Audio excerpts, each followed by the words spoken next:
idea at Monetarium, talking about the basically, I pitched the ecosystem on the idea of maybe Reserve should try to, offer these diversified index products and become the decentralized version of BlackRock. If you're curious about that, you can go find this video on YouTube and watch it.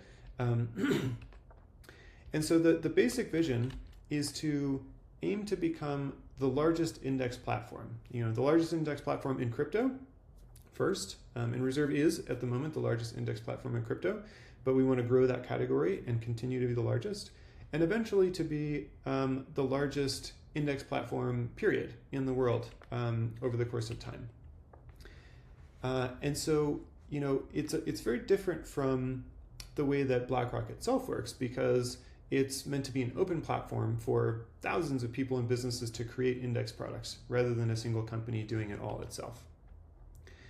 And the idea there is to use competition to discover the best diversified stores of value.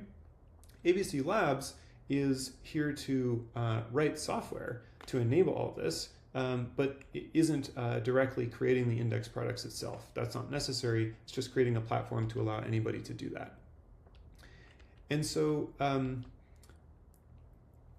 that leads us to DTFs, decentralized token folios. There's been a lot of hype around the acronym DTF in the Reserve universe lately, thanks in part to the meme coin that Meme Indexer launched. I think Meme Indexer is here on the call with us. Thanks for kicking off the meme, as it were, and getting that name out there. So what are DTFs? DTFs are like ETFs, but in DeFi.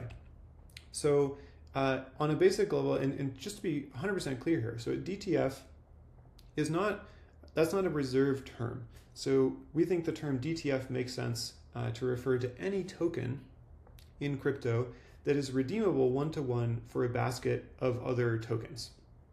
And Reserve just has one approach to DTFs. There are many, many protocols and platforms out there who are offering what we would call DTFs.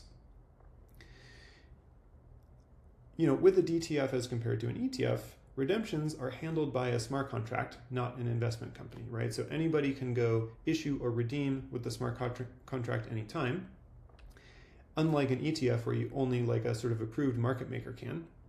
And custody-wise, the underlying tokens are held in a smart contract, not by an investment company. So the whole thing is sort of much more lean and trustless. One note is that some tokenized real-world assets, the underlying real-world asset is still held by some sort of token issuing company, but the token itself that represents it still can just be held by the smart contract in the case of a DTF. So, some more differences. DTFs, unlike an ETF, can have decentralized governance, or they can have no governance. And I actually think ungoverned DTFs might end up being a pretty interesting category, because if you look at DTFs, you can think of a spectrum from centralized governance. It's a DTF, it's in a smart contract, but I just manage it with my personal account. And so I'm sort of the dictator of that DTF. Well, in that case, it's probably a security in many countries because you're depending on me or a single company or whatever to manage it. Then, in the middle, there's decentralized governance, where really you're not depending on any particular person or any particular company. It's a decentralized process, but there's still humans involved, humans voting or otherwise, tinkering with the parameters or whatever to cause some changes to happen. On the far end of the spectrum, though, you could have a DTF with no governance, where there's just a defined basket and set of parameters that can never be changed. And that's interesting for its legal clarity, because it's decentralized governance. You can depending on how decentralized it is, how many people are voting, you might go one way or the other in your interpretation of that. With something that's ungoverned, that's just super, super clear. It's just completely robotic, absolutely no humans involved, no trust of anybody. And so I think those could be interesting products for that reason. ETFs, as a contrast, as I mentioned, are managed by an investment company that's acting as the issuer. In the case of a DTF, there kind of isn't an issuer in the way that we would normally think of it, or in some sense, anyone is the issuer, because anyone can go to the smart contract and cause issuance.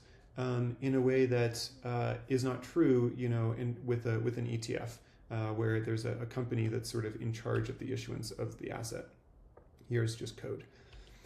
And then with governance participation, obviously you can't be like, oh, that S&P 500 ETF is pretty cool. I kind of want to participate in governing that and sort of earning some fees or something. Whereas with a decentralized governance scheme in crypto, typically anyone can go buy governance tokens and influence the asset selection and start participating. So a little bit of more context on DTF. So many other projects are offering or developing DTFs. Like I said, it's not just Reserve in this market. Reserve is the biggest as of now. The DeFi Pulse Index has been the largest DTF to date. It made it to 236 million in market cap during the last market cycle, according to CoinGecko.